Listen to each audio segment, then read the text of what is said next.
Break के बाद स्वागत है आपका। किसी ने ठीक ही कहा है, बुरे काम का नतीजा आखिर बुरा ही होता है। ये बात कटिहार स्टेशन के एक टीटी के साथ कल लागू हो गई। जनाब को यात्रियों से रिश्वत लेने के आरोप में जेल की हवा खानी पड़ रही है। हुआ यूं कि ये टीटी साहब 14 अक्टूबर की रात एनजीपी से नॉर्थ ईस्ट 2505 ट्रेन को लेकर कटिहार आ रहे थे। जनाब एसी बोगी में थे।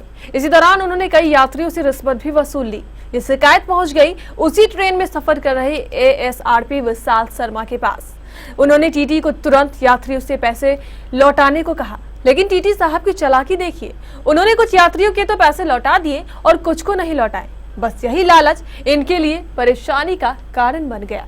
कटिहार पहुंचने पर जब एएसआरपी विशाल शर्मा को यह पता चला कि टीटी साहब ने कुछ यात्रियों के पैसे नहीं लौटाए हैं, तो उन्हें गुस्सा आ गया और उन्होंने तुरंत टीटी को गिरफ्तार कर जेल भेज दिया।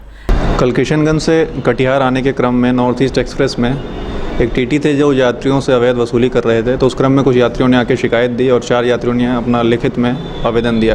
तो उस आधार पर टीटी को पकड़ा गया है और उन पर एफआईआर दर्ज की गई है। आगे एफआईआर दर्ज कर दी गई है, अनुसंधान जारी है और उनको आगे किया जाएगा अनुसंधान के बाद। यही था बुरे काम का बुरा नतीजा, या यूं भी कह सकते हैं कि लालच बुरी बला है। हम आपको यहाँ ये बता दें कि एएसआरपी विशाल शर्मा किशनगंज गए थे एक जांच के सिलसिले में।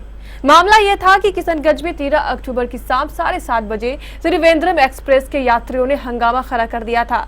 वे आरपीएफ द्वारा की जा रही अवैध वसूली से आक्रोशित थे। इस हंगामे के कारण त्रिवेंद्रम एक्सप्रेस को किशनगंज में 3.5 घंटों तक रुकना भी पड़ा था। मामला हाई प्रोफाइल था, इसलिए इसकी जांच भी तुरंत बैठ गई। इस जांच की सुपरविजन में एएसआरपी विशाल शर्मा किशनगंज गए हुए थे और जांच के उपरांत 14 अक्टूबर को नॉर्थ ईस्ट एक्सप्रेस से कटिहार लौट रहे थे। इसे कटिहार लौटने के क्रम में इन्हें उक्त टीटी साहब की शिकायत मिली, जिसे उन्होंने जेल भेज दिया। किशनगंज के मामले के बारे में पूछे जाने पर श्री शर्मा ने बताया कि अवैध वसूली के मामले में आरपीएफ के 3 कर्मियों का नाम आया है। उनके विरुद्ध भी विधि सम्मत कार्रवाई की जा रही है। 2 दिन पूर्व एक किशनगंज में भी घटना हुई थी जिसमें आरपीएफ की एस्कॉर्ट पार्टी शामिल थी। उन पर भी एफआईआर दर्ज की गई है और उन पर भी अनुसंधान जारी है। उसमें 5 लोग थे एस्कॉर्ट पार्टी में, जिनमें से 3 लोगों का नाम आया है। उन पर भी प्राथमिकी दर्ज की गई है, कार्रवाई आगे जारी है। इसमें रेल प्रशासन का रवैया एकदम सख्त है। कोई भी अवैध वसूली करते हुए पकड़े जाएंगे तो उनके ऊपर प्राथमिकी दर्ज करके उन पर उचित कार्रवाई की जाएगी।